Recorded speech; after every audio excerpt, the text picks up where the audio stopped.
Hello, my friends. Welcome to another episode of Synthwave Deconstructed. Alonzo here, and today we're going to be deconstructing my track Ames Blues, which is a track that I produced 2 or 3 weeks ago. My intention and goal with these deconstructed videos is to for me to show you behind the scenes how I put the track together, with the hopes that you find something that you can reapply and use on your own tracks. First things first, let's head into the DAW and play the track top to bottom, and then we'll discuss the arrangement, the parts, and everything else.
Great, guys.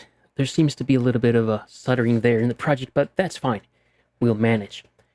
Great, so this is Ames Blues, which I must mention has nothing to do with the blues. It's not a blues based track. I just got the name from another track or song from the Blade Runner album, which is called Blade Runner Blues, which isn't blues either. In this case, I just thought that the name fit the story that I was trying to tell here. Great. First off, let's talk about the arrangement and the overall structure. Let me make this just a tiny bit littler. Great. In terms of arrangement, we see here various sections. We have an intro, obviously. Then we go into groove, main section, another groove section, an alternate section. Then we have a reintro and two main sections back to back. Okay, but they seem to be numbered differently than the first main section. The first thing that I want to talk about here is that I very often use a principle I call the two halves principle, like splitting two things in half. You have the first half and the second half. So I like to think of my tracks as having two halves.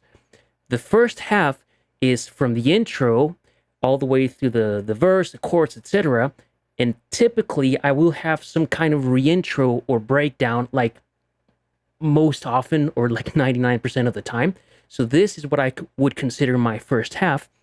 And then after that reintro or after that breakdown comes the second half, which lasts until the outro or until whatever way I find to close the track and end it. Okay.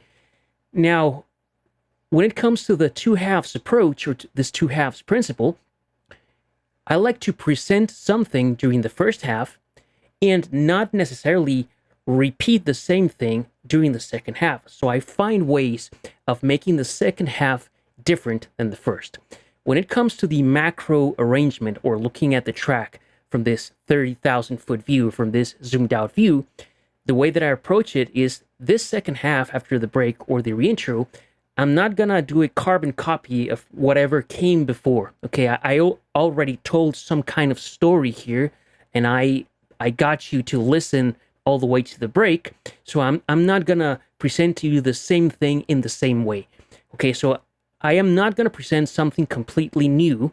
Remember the principle of unity and variety. Unity means repetition, showing something that's familiar to the listener, okay? And variety is about presenting something new.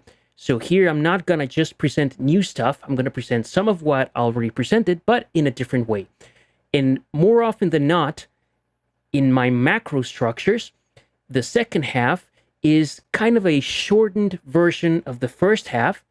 As you can see here, from the reintro, I'm going straight into two main sections, whereas after the first intro, I went to a groove, to a main, to a groove 2, which is a variation on this one, and then to an alternate section, right? So I'm not doing the same thing.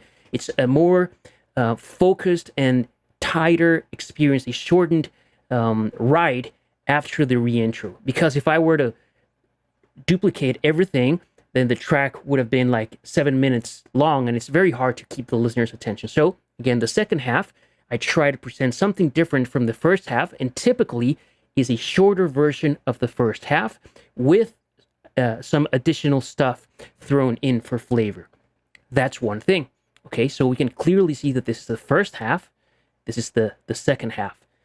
Now, the other way to approach this, or to apply the two halves principle, is if you look at each of your sections, each section in a, and I call this a micro analysis, whereas looking at the entire thing was the macro analysis.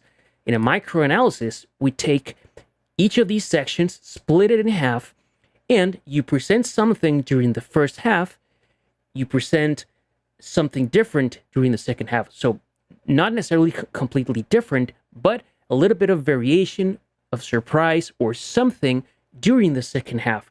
So let's take a look at all these sections and see how I apply the principle here. So we have this intro, and if you see here, kind of, let's call this the middle. I am presenting some things during the first half. On the second half, I'm adding stuff or taking away that you don't see. I took a couple of whatever this is away, but I presented this, I added this. Cool. The groove section, I'm presenting something here, and look at this. during the second half, I have this pad sound, and also by the color of this clip, it tells me that something in the drums groove is different. Possibly I just created a fill that's inside of this. Okay, but in any case, this groove section, you can see that the first half and second half don't present the exact same thing. There's some evolution, some progression here. Now, the main section, same thing. Look at the first half. We have the bass, the drums, the shaker, some elements here. And on the second half, we bring in a pad, we bring in this thing, and a clap. Great. This groove section, same thing. First half, I'm presenting something. Second half, I'm presenting something additional. Then the alternate section, same thing. I don't want to bore you with the example, but you can see that in every of my sections, in each of my sections, the first half I present something, and the second half I introduce a little bit of variation by taking away or adding something, and so on and so forth. Great. So that's the two halves principle from a macro and micro structure perspective. Next up, let's talk about the specific sounds, the instruments, and the parts.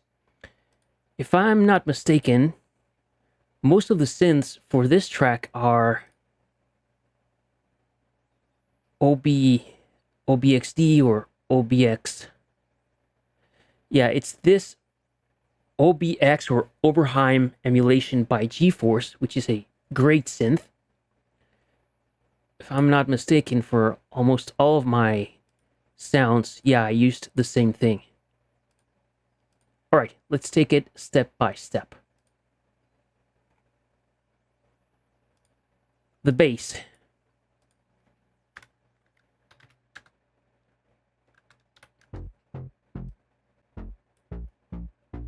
That's our bass. It's a very simple pattern.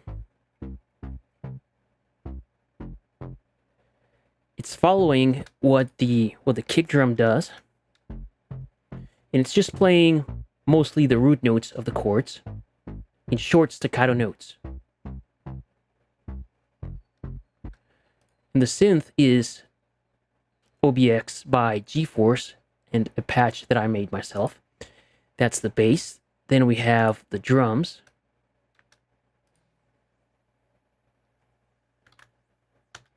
Which sound like this.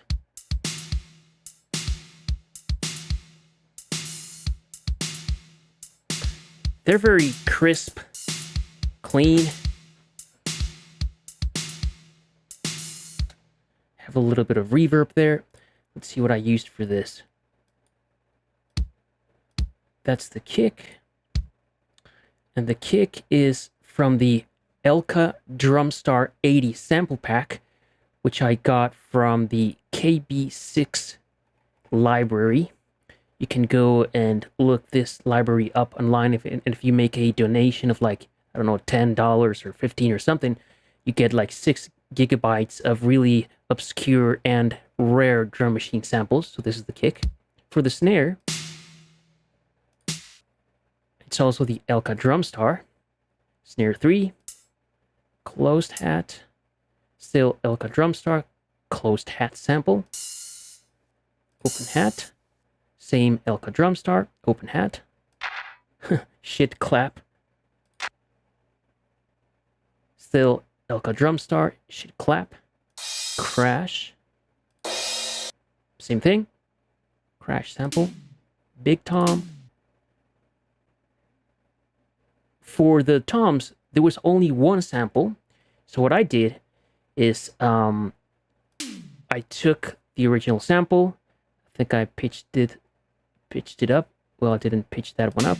Okay, the second one I pitched down 3 semitones, and the low one I pitched down 8 semitones to get this. And that's a great trick to do. If you only get one tom sample, you can pitch it up and down to fit your needs. And shaker, yeah, still Elka Drumstar 80. So that's our sound.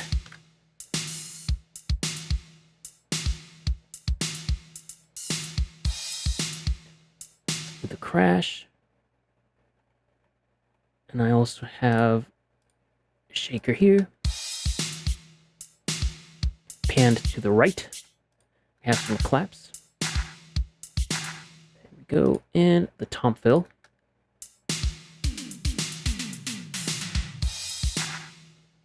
Nice. Easy peasy stuff. So that's the drums.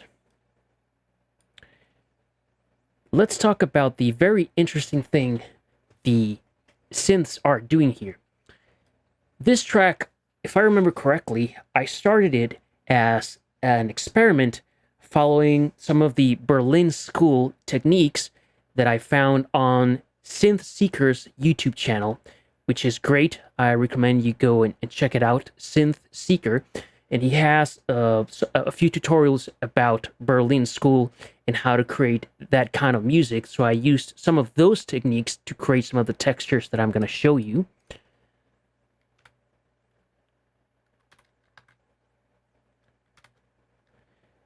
First up, let's talk about this pluck. It's just a very simple pattern of 1, 2, 3, 4, 5, 6 notes.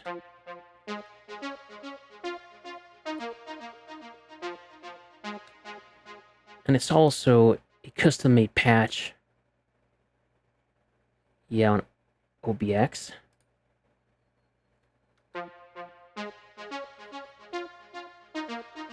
Nothing out of the ordinary, just a little bit of stereo delay there.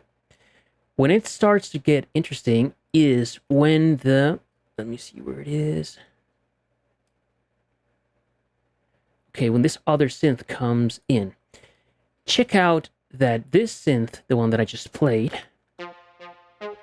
is a pattern of 2, 3, 4, of 2 bars. Okay, but check out that this brass part is like a bar and 1 beat. And this is how it sounds. It's got some delay. Without the delay, it sounds like this. With a delay, it sounds very rhythmic and very cool. And the cool thing is that part of the Berlin School techniques is to create these very short patterns that are plucky, that sound kind of arpeggiated with delay.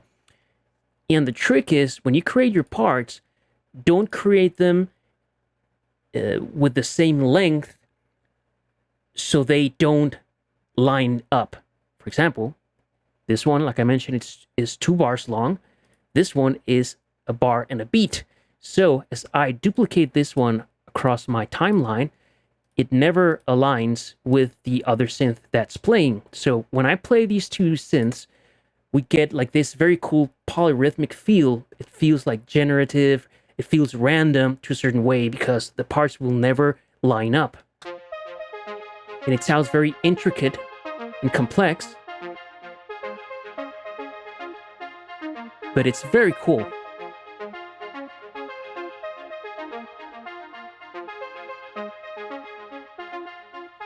Nice. So I used this idea, or this Berlin School technique, across this track a lot. Excellent. So that was the synth, or this pluck 1, and the brass. Let's take a look at this lead over here.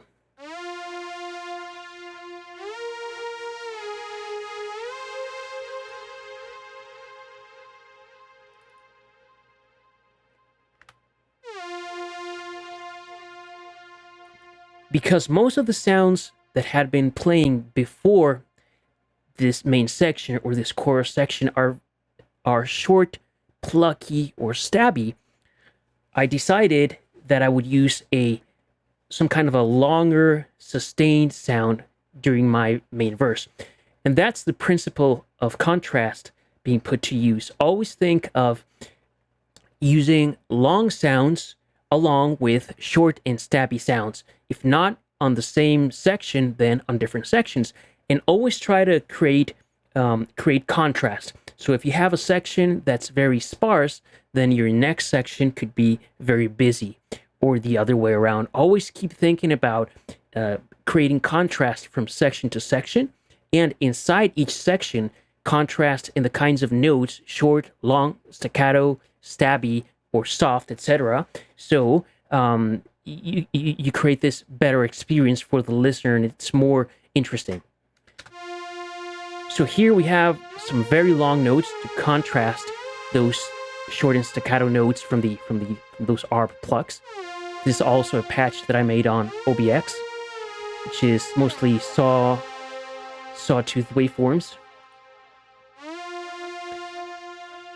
and with a little bit of EQ, delay, and reverb. And that's pretty much it. So that's the lead. Then we have a pad.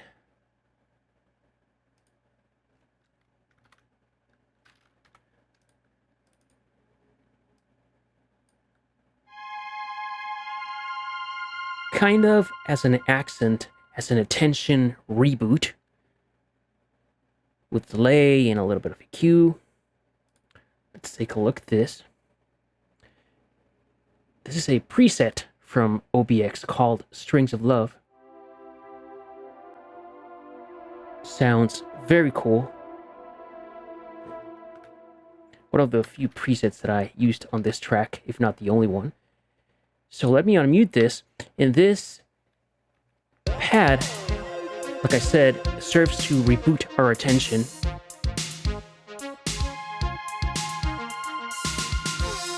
But very shortly. Great. That's the pad. Then the Glock bell. Where does that come up? Oh, right here.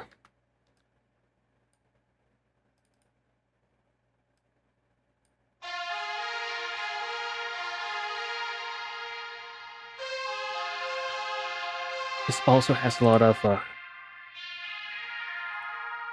delay, reverb, and also a filter applied to it. But it's a very simple, kind of arpeggiated pattern.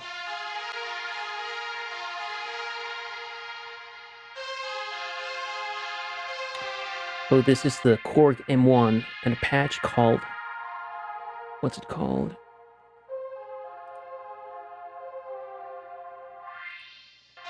I don't remember.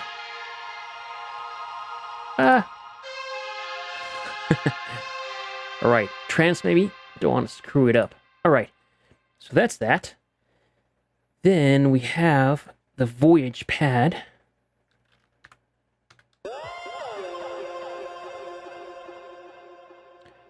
Which is a very weird sound.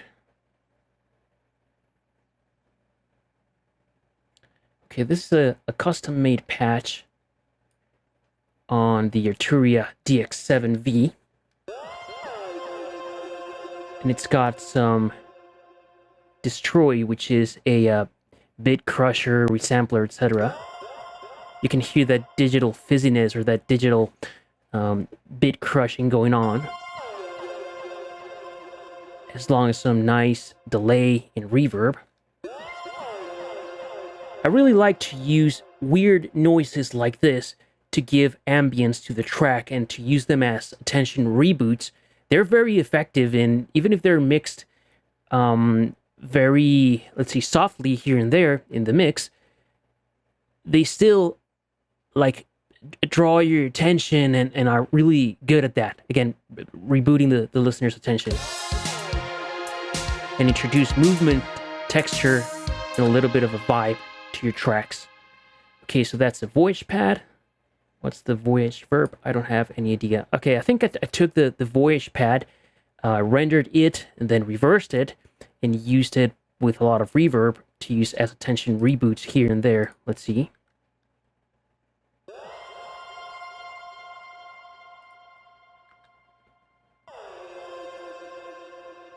It's not reversed, but just playing something different.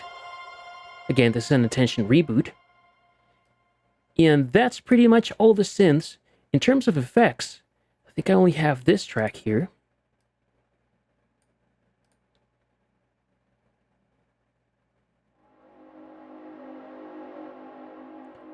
Very cool noise for ambience, very like industrial, kind of eerie, mysterious. And this comes from the Oberheim OBX, and this is a preset called Dark Matter.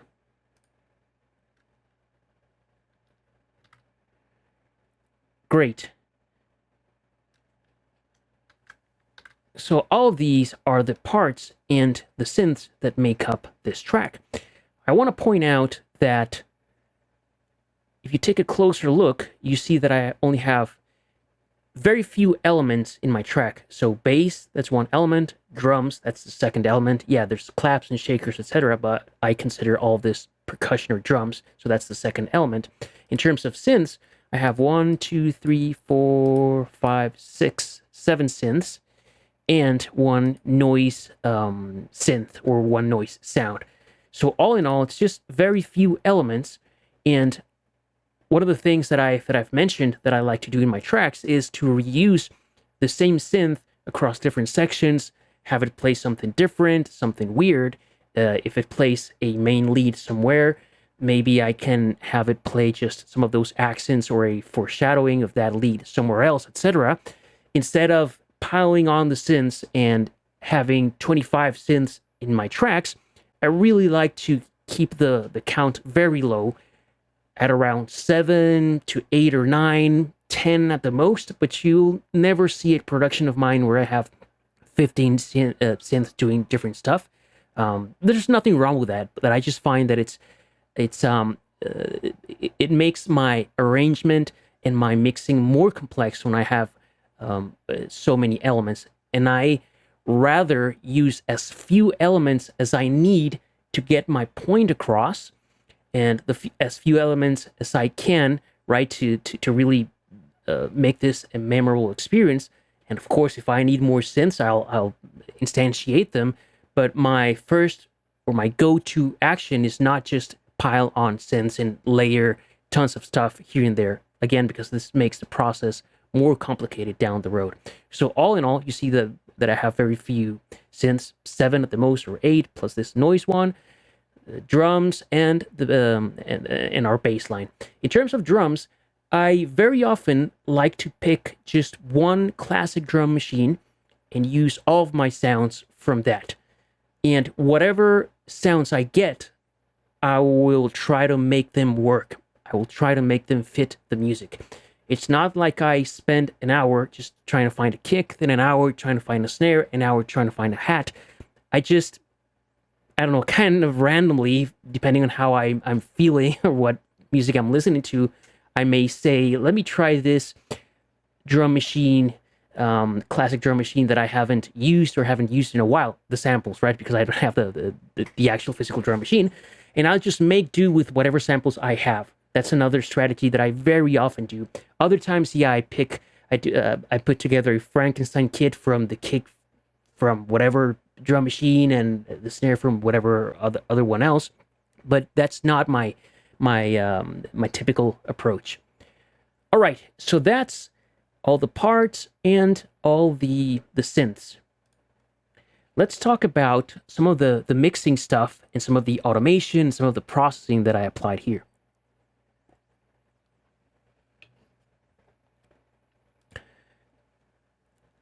And also, you'll see that my productions are very simple, not only in terms of synths, but in terms of the processing that I use.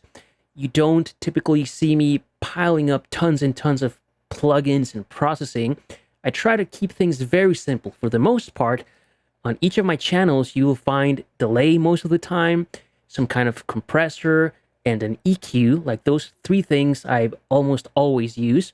And reverb, which I tend to use on its own scent. I'll get to that in a second, but again, mostly very simple stuff.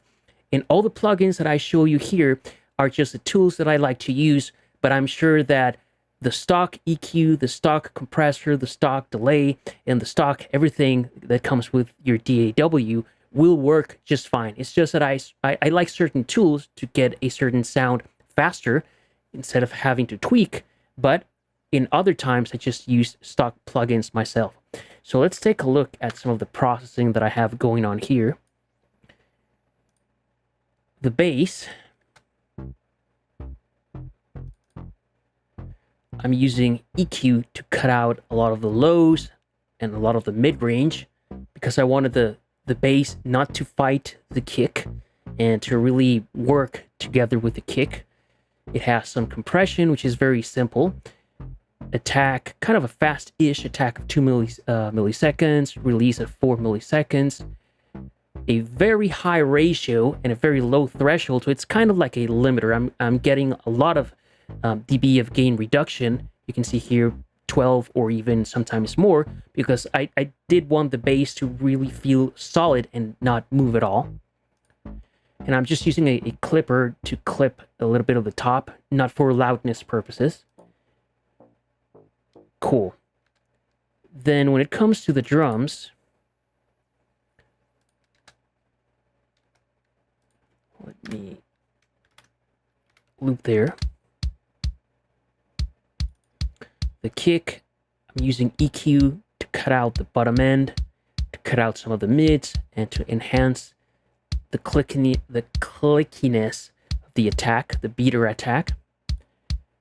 I'm using a transient shaper to give this kick more attack and to take away some of the sustain. If you have good headphones or monitors, you'll appreciate that without the transient shaper, it sounds super woofy. With it, it sounds super focused and tight, like high definition. Then it's got some light saturation, some tape saturation, a little bit of clipping again to reduce some of the peaks, but not to increase the loudness.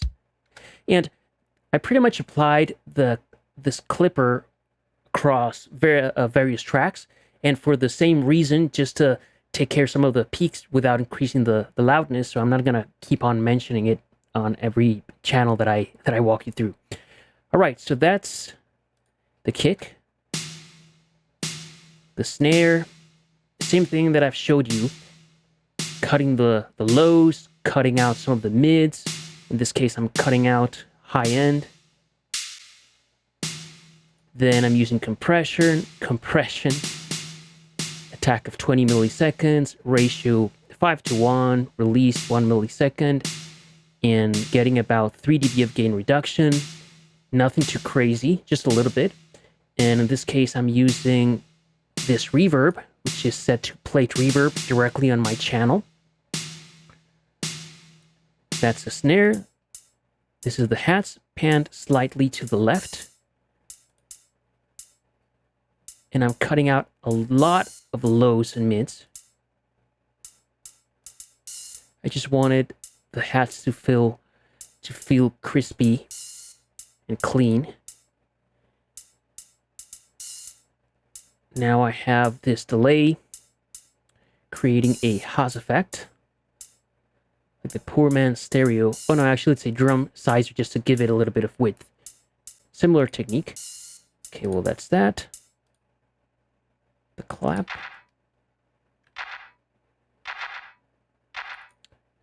EQ, taking out a lot of the low mids and highs without it.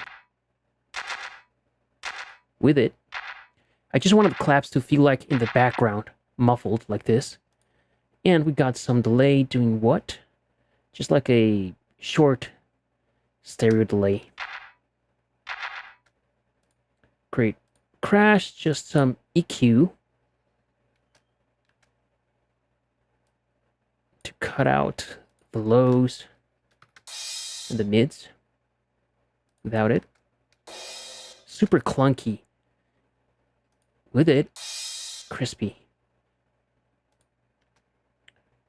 The toms, I only applied EQ to cut out the bottom end, and I sent the toms to the room reverb aux track or return send or return, whatever it's called in your DAW. And my toms, I like to pan them like tom 1, the highest tom, like 60% to the left, tom number 2 dead center, tom number 3 or my low tom like 60% to the right. And I'm sending these to this room reverb effects track, and I have here this glow plugin set to a room emulation or algorithm. Any reverb you have will work. It doesn't have to be this one. Okay, so that's the drums. Oh, and I have the shaker. I don't know where. There. Panned to the right. Send to room reverb. and pretty much it.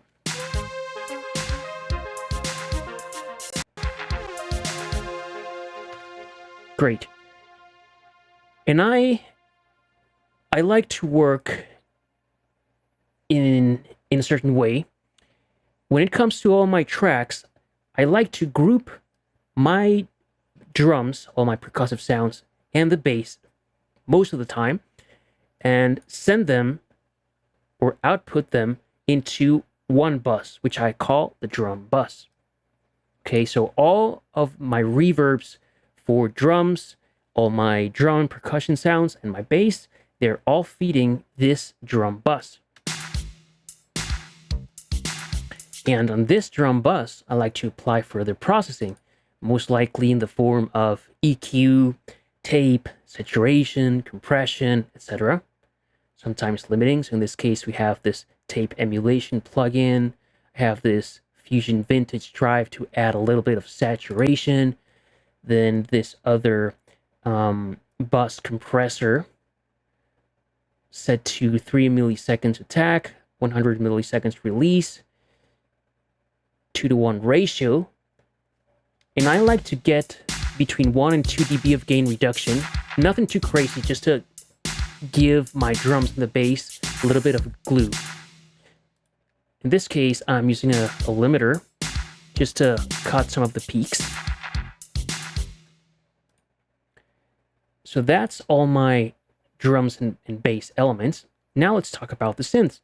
And I do a very similar thing with the synths as with my drums, which is I take all of my tracks and they are output to a synth bus along with their with any reverbs that I'm using for my synths. So on this synth bus channel, I'm aggregating all my synths here. All right.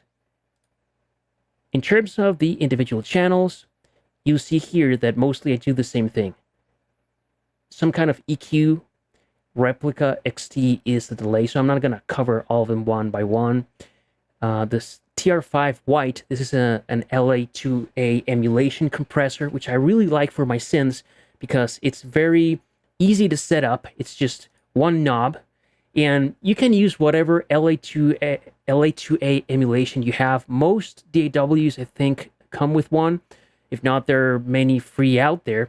And it's just very simple because you turn one knob to get more compression, and then you turn another knob to get a little bit of, to bring the level to where it was before you apply the compression. So it's just two knobs, and it's very gentle, but it helps to to tuck in the sound a little bit to give it more density, more solidity. So I pretty much apply that to all of my synths.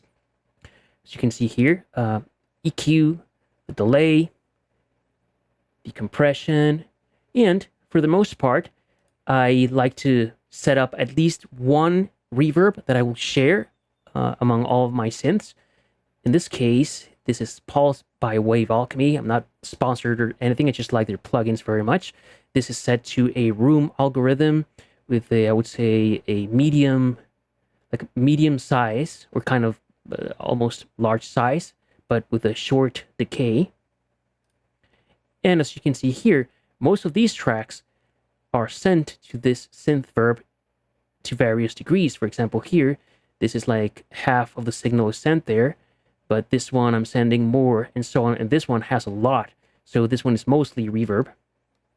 Yeah, the voyage verb part. Great. Then on the synth bus, I like to do the same thing that I did on my drum bus, which is applying EQ, compression. So apply this EQ curve to get rid of everything below 80 Hertz and everything above 13K. I have some tape, drive or saturation, then a bus compressor. Any bus compressor you have will work. I just like some of these tools that I have, like I mentioned, and I'm going with very similar settings that I used on my drum bus, which are, in this case, I can't set the specific attack time in milliseconds. It only has fast or soft. Here I'm using fast attack. The recovery or the release set to 100 milliseconds, the ratio super low, 1.5. And I'm just going for between 1 to 1.5 dB of gain reduction. That's it. Sometimes 2. So the needle bounces up and down. So it's nothing too crazy, really. But again, it helps to glue all of my synths together and help them move in the same way and give them like a very similar tone. That's the synths bus. And then all of my effects that I have here in purple, I will group them and send them to their own bus, which I call effects bus. Same as with all my synths and with all my drums. In this case, I only have one effects track. And here I'm using delay and EQ, and I'm sending a lot of it to this to the reverb. And finally, we have the master fader, and on my master fader, I apply a lot of the same things that I have already showed you applied to the individual tracks and buzzes. I do believe that a little bit goes a long way, and it's better to add some of these things like tape, compression, saturation, transformers, etc., a little bit as you go along, a little bit to the tracks individually, a little bit to the buses, and a little bit then to your master bus, then coming here to your mixed bus, master fader, and trying to apply a lot. I find that it's better to apply a little bit along the way and get that cumulative effect. And but in any case, so I have yet another round of fusion transformer, saturation, tape, true iron. This is a plugin that mimics the transformers in analog consoles. And most of this stuff, again, it's not like I deactivate it and you hear, oh wow, man, it was like a terrible mix. And with these plugins now, it turns into something fantastic. Well, I don't know if my mixes today are fantastic, but all these things just add a little bit to the vibe, to the tone, to the character, and add a little bit of sheen and weight, right? So you feel them if I were to take them all away, but it's not like the mix would fall apart and the mix would sound terrible. These things are like the icing on the cake. So if you don't have any of these plugins or tools, it's fine. You can find like the Chow tape or Chow, whatever. It's free. It's really good. I'm sure there's plenty of other saturation plugins out there, etc., and all of them will work just fine. And finally, at the end, I have my a bus compressor or a glue compressor, as you can find on Ableton Live 12. Well, Ableton Live, whatever version you have. And I'm using very similar settings as I used on my buses, which is 30 milliseconds attack, 100 milliseconds release, ratio of 1.5, and the threshold just low enough to get like 2 dB of gain reduction. Nothing too crazy. If I were to take it away, the difference is very subtle, but it's there. It applies a gluing effect to the whole thing. Great. And like I said, I almost never go crazy with compression and with tape, etc. I just apply little bits as I go along the way, and at the end, it does add up, and it does matter, and it does help. All right, so that's all the routing, all the buses, and all the processing that I have. And once more, you don't see me going crazy with 12 plugins on the same channel. If I find myself adding lots of stuff to the same channel, then I would ask myself, what's wrong here? Is it that I'm choosing the wrong synth, the wrong sound? For the most part, or the way that I work with a little bit of EQ, compression, delay, and reverb, that's pretty much it. And maybe here and there a flanger, or chorus, or phaser as a special effect. But I don't think I need more plugins on each of my channels, and if I add more, I'll wonder why. Great. Let's now look at the automation. And for me, automation is the icing on the cake. Once I have my main mix balance and I have things the way that I like them with the processing, with the delay, with the panning, with the reverbs, etc. Then I go through another round of playing section by section and kind of painting a picture. Think of this as a scene in a movie where I ask myself, okay, so this section, this main section here, what are the key elements here? Who is my Robert De Niro, or my main actor? Who do I need to shine a spotlight on? Who do I need to send into the shadows, or maybe send into the background, so Robert De Niro can deliver the goods here, right? So, and the way to do that is, okay, maybe Robert De Niro in this case, his level, like the lead synth, may raise the level during this section. And if there's like a supporting member, like one of these plugs that are interfering, then what I will do is I'll just lower their level on this section. But if in the section before it, the plugs have a, let's say, a more important role because there's no lead, then I would adjust the level of those elements up. So it's looking at each section like a scene in a movie and saying, how can I make this scene sound as best as possible, and use automation to make that happen from section to section. So here, let me open up the automation view. All right, for the most part, you see that the bass doesn't have any automation lanes, nor the drums. Sometimes I like to automate the bass by, let's say, changing or automating the decay to open up and down as the certain sections progress, or maybe automate a filter move on the bass. In this case, I didn't use any of that. But, for example, for the plugs, and following the Robert De Niro principle that I just mentioned, you appreciate that here during this main section, it has a certain level, okay, here. But on the section before it, since we don't have the lead, the section, it's hard to notice here, but the level here is higher.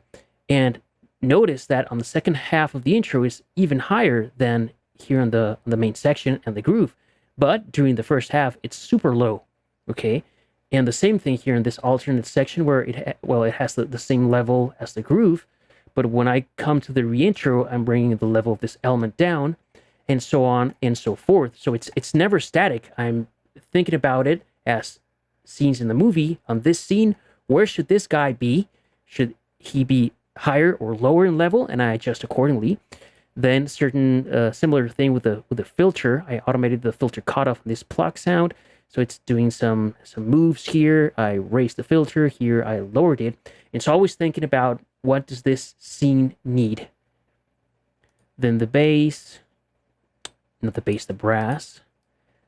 The brass, I automated the level only here during the intro. That's interesting. I only felt that it was here where I need to change and nowhere else. Then the lead.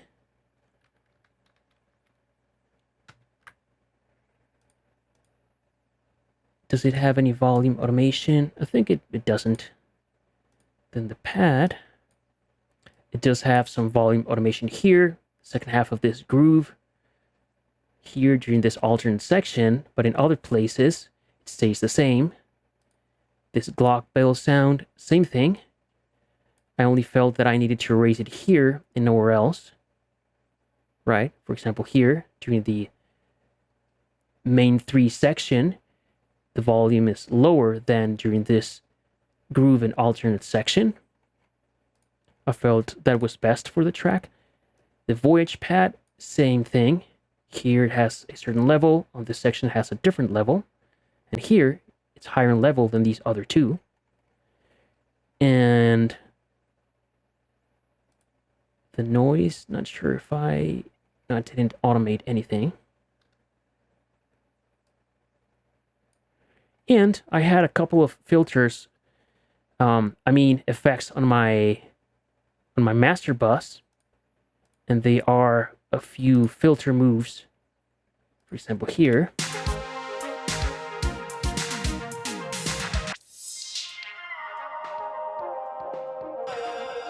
Because I'm applying a filter effect on my entire production, and when you do this, you need to be careful that if the filter is active throughout the entire track, it may affect how the track sounds because filters introduce resonance. So for an effect like this, not only do you have to automate the filter cutoff or whatever you want, whatever move you want to make here, but also activate and deactivate the filter when it's not being used. Otherwise, it will affect the rest of your mix. So these moves here are to activate and deactivate this filter, while this curve is the actual movement that I'm creating. And for this track, I liked this kind of very sudden and abrupt use of the filters because I felt that I wanted to jolt the listener back into paying attention, right? And have this have this section feel like out of the blue. I really wanted that abruptness to happen here. So I'm gonna just play it through.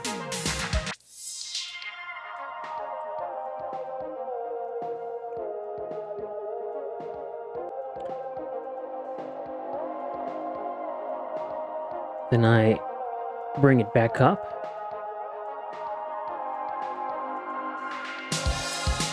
Cool, we're back to no filter. But then I wanted to introduce it again abruptly. Gimmicky, yeah, maybe. I don't know, I just wanted that out of the blue feeling there.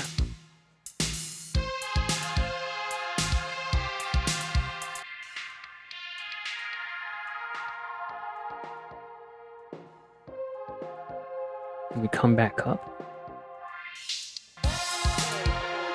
Alright, if I remember correctly, I found it tricky to find exactly where to activate and deactivate the filter so you wouldn't hear like this weird pop, or if it was on the downbeat, it would sound weird, so I had to find a place just before the downbeat and have it still make sense with whatever was going on.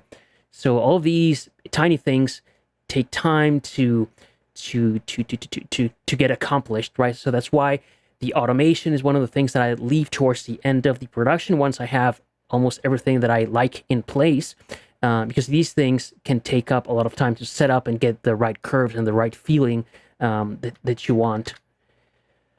All right, my friends, so that was the automation. And also, you can appreciate that for the most part, and except for this, for these weird and drastic filter moves, the rest of the automation is nothing crazy, just bringing the levels up or down depending on the section for each one of my channels. Again, trying to find the best mix for every scene, painting the scene as if I were a movie director. And that's pretty much it. That's pretty much all I had for today. So thank you very much for watching, and you have any questions or comments, just let me know. Have a great one. Ciao.